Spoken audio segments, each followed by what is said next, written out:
জানো তো আজ অনেক দেরি হয়ে গেছে, তার উপরে রান্না হবে একটা স্পেশাল জিনিস। জানি জানি, তোমরা বুঝতে পেরেছো কী রান্না হতে চলেছে। হ্যাঁ, বিরিয়ানি রান্না করছি। জানো তো, আগে আমি একদম বিরিয়ানি খেতে পারতাম না। বাবু ছোট থেকে বিরিয়ানি খেতে খুব ভালোবাসে। ওকে খাওয়াতে খাওয়াতে কবে যে আমার ভালোবাসার খাবার হয়ে গেছে আমি নিজেও জানি না।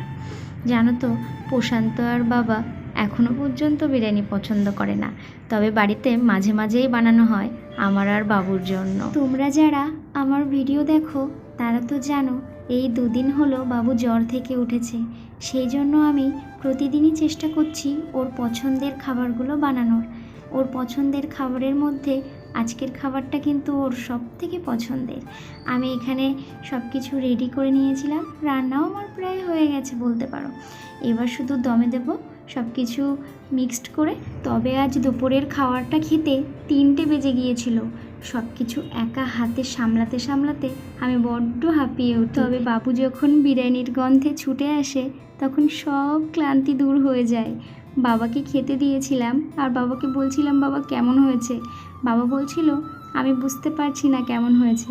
বাবা তো বিরিয়ানি লাভার না, বিরিয়ানি লাভার আমার বাবু। বাবুর জন্য খাবার বেড়ে নিচ্ছিলাম আর প্রশান্তকেও টিফিন বক্সে দিয়ে দিয়েছিলাম। এরপর খাওয়া দাওয়া করে একা হাতে সব কিছু কাজকর্ম সামলে সন্ধ্যাবেলার দিকে স্নান করেছি। জানো তো, স্নানটা করতে করতে আমার প্রায় দিন সন্ধ্যা হয়ে যায়, কারণ একা হাতে সব কিছু করতে হয় আমাকে। বাড়িতে হেল্প করার মতো আমার সাথে কেউ নেই।